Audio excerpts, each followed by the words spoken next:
Good evening and welcome back to 31 Horror Nights. It's October 12th and tonight's movie is Relic. This is a 2020 film that's sort of like a haunted house movie, at least according to the trailer. It seems to focus a lot on the relationship this woman has with either her mother or her grandmother. It was like an old lady, and something seems to be haunting them. I got some Hereditary vibes from this trailer. I doubt it's going to be as scary as Hereditary, but who knows, maybe it will be. The trailer definitely has one of those I'm not like other horror films moments where it's like, look under the bed, there's a monster under the bed, the woman looks, and then there's nothing, and then it cuts back to her, and then it cuts back to the same nothing, and I was expecting something to pop out, but no, something moved slowly. So it really feels like this movie is aware of what expectations people have for horror movies and is willing to subvert them. I'm pretty sure that this is the directorial debut of Natalie Erica James. And hey, an Australian psychological horror movie that was the directorial debut of a female director? That's exactly what The Babadook was, too. Maybe I'm setting this movie up for failure by trying to compare it to Hereditary and The Babadook. I'm going to go into this with very reasonable expectations. I'll tell you what I think. I'm giving Relic an 8 out of 10. It wasn't Hereditary and it wasn't The Babadook. If I had to compare it to another movie, it would be The Vigil. It's this very self-contained movie with a small cast of characters, and it's very focused on doing this one thing. Funny thing about that thing in the trailer with looking under the bed, that scene actually did end with a jump scare. The instant after that shot from the trailer ended, a book fell and it made her bang her head on something. And what's odd is that there are very few jump scares in this movie, so that was a kind of weird way to advertise. Anyway, there are only 3 real characters in this movie. Kay, her mother Edna, and her daughter Sam. You can tell that Kay and Edna have grown apart. Their relationship is kind of awkward. However, she does seem to have a pretty good relationship with her daughter. There are a lot of points in the movie where Edna makes it clear how much she prefers her granddaughter to her daughter. As you might have put together from yesterday's video, I'm not big on the whole symbolism thing in horror movies. But the symbolism of this situation is pretty easy to catch. This is about losing the relationship that Kay had with her mother. One thing they did several times was that it would be Kay and Edna in the same room, but something will be blocking Edna so you can only see Kay. And I'm sure that's supposed to symbolize the way that they're growing apart from each other, or the fact that Edna is slipping further and further away from reality. Throughout the movie, her character is going through real and metaphorical dementia.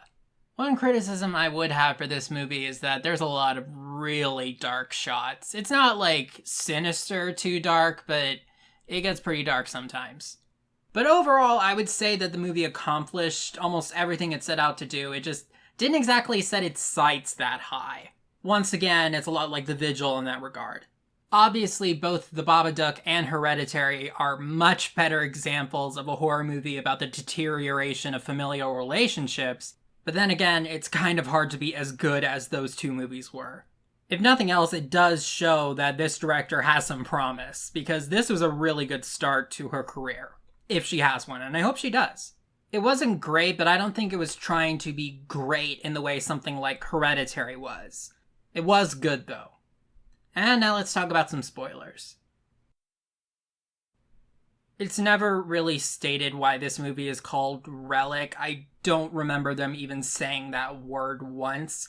I think that the relic they're referring to is this family owns a little shack in the woods that has this stained glass octagonal window in a door. And that window, once the shack was torn down, was brought to Edna's house. And that seems to be the source of all the evil things that are going on. As the movie continues, Edna seems to lose her grip on reality. And in the process, both her body and the house itself seems to be falling apart. And speaking of the body falling apart, there was a moment at the end of this film that was just, I watched amateur surgery in yesterday's movie, and that was nothing compared to this. It also kind of has a girl on the 3rd floor type of thing where the house itself almost seems like a giant monster. Again, I assume this leads back to that window. By the way, The movie starts out with the grandmother being reported missing, so Kay and Sam have to go there themselves, and they break in, which is unbelievably easy because I think one of the side doors has this gigantic doggy door in it that was big enough for Sam to fit through. Edna had a dog at some point, but the dog's not there anywhere in the movie, so yeah, it's kind of weird that they left that in, especially since they were remodeling the house with that stained glass window. Anyway, the last part of the movie begins with Sam. She was in like a closet area and she finds like another hallway behind things and she goes in and it looks like other hallways in this house. She walks ahead a little bit, then she sees this really creepy like set of two doors right next to each other and she has the very reasonable reaction of saying, "Screw this, I'm leaving." But suddenly the door that she came in isn't there anymore. And then she spends the next several hours being lost in this weird evil labyrinth. By the end of the movie, Edna is just completely gone and she is trying to kill them. Her body was also just changing and falling apart until she wasn't even recognizable anymore. She kind of looked like Leatherface. Sam and Kay eventually fight her off and are able to leave, but Kay stops and realizes that she has to save her mother. That was a decent character moment for her because even though her mother had been cold to her, she still wants to help her in her time of need. And then we got to the last part of the movie, which was just kind of confusing. Kay like peels off the rest of Edna's skin and underneath it is like this black shriveled up mummified corpse that's somehow not dead. And then she like soothes it and like lies down next to it. I think this is supposed to symbolize her death, but I don't think they needed to symbolize it if she was just gonna die anyway. The last part of the movie is Sam seeing a bruise on the back of her mother, Kay's neck, and that's very significant because the whole bad thing happening to Edna started with a bruise that she couldn't explain. Then you see the window be all goopy and evil, so clearly this isn't over yet, even though the movie ended. This is a movie that, on multiple layers, symbolizes and shows what it's like to lose touch with a family member to dementia. And in that regard, it is incredibly sad, like more sad than scary even. The horror is done really well. There were a lot of little moments where something will be in the background that nobody even acknowledges. Like you'll see something in a mirror or a shadowy figure in the background. It was all a well-told, cohesive story, even if the ending was really weird. So yeah, good movie. Alright, I'll see you tomorrow.